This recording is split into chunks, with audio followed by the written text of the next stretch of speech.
Bekerja sebagai pembantu rumah tangga, namun ternyata setelah dirinya bekerja tak hanya bekerja di rumah, melainkan bekerja di warung. Semua keluarganya berperilaku tak menyenangkan kepada pembantu tersebut dan ternyata disuruh mengemis hingga akhirnya dianiaya hingga tak bernyawa.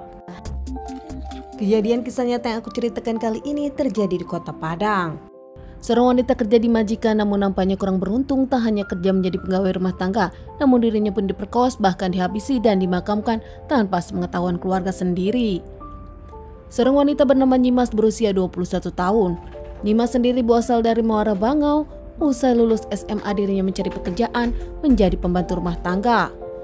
Mengingat dirinya pun tak ingin memberatkan keluarga dan ingin membantu perekonomian keluarga. Mencari-cari pekerjaan, akhirnya Nyimas pun mendapatkan info dari salah satu tetangganya ada yang membutuhkan lowongan kerja di Padang saat itu.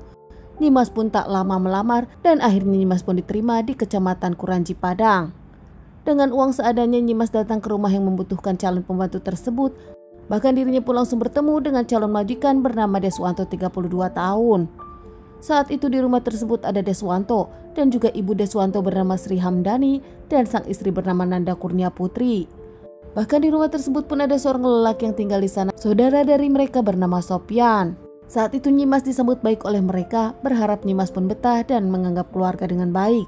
Nyimas bekerja sebagai pembantu rumah tangga di rumah tersebut. Awalnya baik-baik saja, namun lama-lama Nyimas makin tahu kelakuan dan sifat asli mereka. Mereka semena-mena kepada Nyimas, lama-lama merasa membuat Nyimas tak nyaman. Bekerja di keluarga Deswanto sebagai pembantu rumah tangga, namun ternyata Nyimas pun harus bekerja di salah satu restoran milik Deswanto. Dirinya nampak kerja seperti 24 jam. Tak ada kenaikan gaji, namun Nyimas pun benar-benar harus bekerja sesuai dengan keinginan Deswanto dan keluarganya.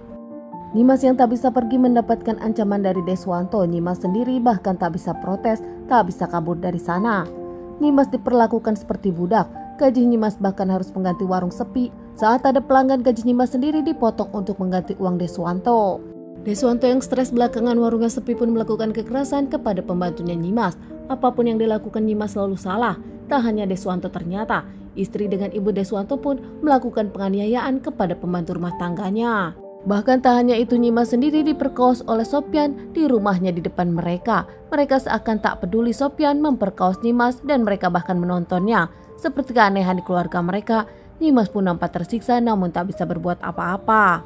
Seakan belum puas menggunakan Nyimas, Deswanto sendiri menyuruh Nyimas mencari uang dengan cara mengemis. Nyimas saat itu menolak, namun Nyimas mendapatkan kekerasan dari Deswanto, mendapatkan paksaan dan ancaman hingga akhirnya dirinya menjadi pengemis di jalanan. Di hari pertama mendapatkan uang yang banyak, Deswanto pun bahagia. Namun hari-hari berikutnya, Nyimas yang lemas tak mendapatkan uang banyak, mendapatkan pukulan lagi dari sang majikan Deswanto. Puncaknya di tanggal 14 Desember 2023, keluarga dari Deswanto menuduh Nyimas menilap uang hasil mengemis. Hingga akhirnya Nyimas pun mendapatkan penganiayaan dan Nyimas pun mendapatkan luka serius hingga tak bergerak lagi. Usai sadar Nyimas tak bergerak lagi, Sopyan bahkan memperkosa Nyimas hingga akhirnya Nyimas pun benar-benar tak bernyawa. Sopyan pun mengabari Deswanto, ibunya dan juga istrinya hingga akhirnya mereka panik dan takut ditahan. Saat itu pun mereka saling menyalahkan hingga mereka diskusi akan menguburkan Nyimas dan mengabari keluarga Nyimas usai dimakamkan. Keluarga Deswanto bahkan mengungkapkan kepada para tetangga ada keluarga mereka yang berpulang dan meminta tolong untuk dimandikan dan dimakamkan. Saat dimandikan, para warga pun merasa aneh karena ada luka seperti bukan luka kecelakaan. Namun para warga pun bingung hingga akhirnya tak ada yang bertanya karena takut. Nyimas pun akhirnya dimakamkan. Usai dimakamkan, Deswanto mengabari keluarga Nyimas, namun keluarga Nyimas kaget dan bingung. Tak lama langsung datang ke rumah Deswanto. Keluarga Nyimas marah ngamuk saat itu karena Nyimas dimakamkan tanpa diberitahu keluarganya. Tak sempat bertemu dengan Nyimas, bahkan Nyimas ditemukan sudah tak bernyawa, bahkan dimakamkan tanpa dilihat. Keluarga juga menyebutkan bingung apa alasan Nyimas berpulang secara mendadak. Apalagi keluarga dari Nyimas pun mendapatkan berita dari para tetangga tentang luka aneh saat Nyimas dimandikan. Keluarga Nyimas pun akhirnya melaporkan kejadian ini kepada pihak kepolisian. Tak lama pihak kepolisian melakukan pembongkaran makam dan otopsi. Hasil otopsi sendiri menyebutkan kalau Nyimas mendapatkan penganiayaan sebelum dirinya berpulang. Polisi pun mengumpulkan beberapa saksi dan barang bukti. Tak lama, Deswanto dengan keluarganya, ada ibunya, saudaranya dan juga istri Deswanto diamankan pihak kepolisian. Mereka pun akhirnya menceritakan kronologis kejadian, membuat polisi kaget dan sedih saat itu.